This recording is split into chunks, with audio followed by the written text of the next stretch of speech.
This is a story about Hamlet. Not that Hamlet, this Hamlet. Now, my family loved Hamlet, but we were cat people.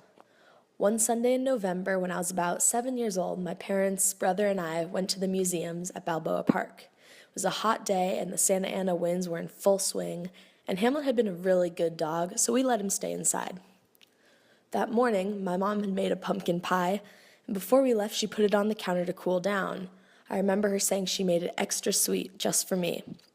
So we left Hamlet and the pie for the afternoon, but as the day went on, Hamlet got hungry. So hungry that he couldn't resist jumping on the counter and indulging. The sugar in this pie gave him the runs in more way than one, because when we came home, the house looked like a bomb went off, and Hamlet was jumping up and down. The pillows had exploded, the curtains were on the floor, the sofa was shredded. There were even paw prints on the walls, and my dad was angry. He was livid. He's usually pretty understanding, but he had just spent the last year redecorating and refurnishing the whole house. So when Hamlet couldn't make it to the toilet in time, my dad looked a lot like these guys. Hamlet sure wasn't about to clean up the mess. He was still running around the house. My dad started to corner Hamlet, and as he unclasped his belt, he told me and my brother to go to our rooms. As I hurried down the hallway, I heard a huge crack, followed by silence. Looking back, I should have been terrified.